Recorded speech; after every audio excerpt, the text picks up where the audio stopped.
Viral audio কাণ্ডে জড়িত সন্দেহে ডিওয়াইএফআই নেতা কলতান দাশগুপ্তকে গ্রেপ্তার করেছে পুলিশ।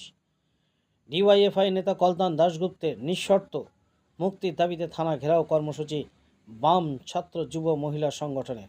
রবিবার রাজ্য জুড়ে থানা ঘেরাও কর্মসূচি ডাক দিয়েছিল বাম ছাত্র যুব মহিলা সংগঠন।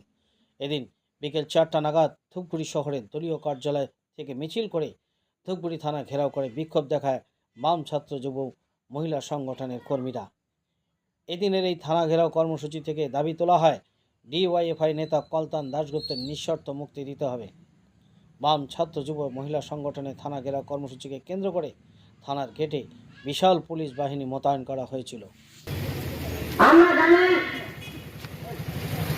যে গোটা আইনের শাসন ভেঙে পড়েছে। গত রাতে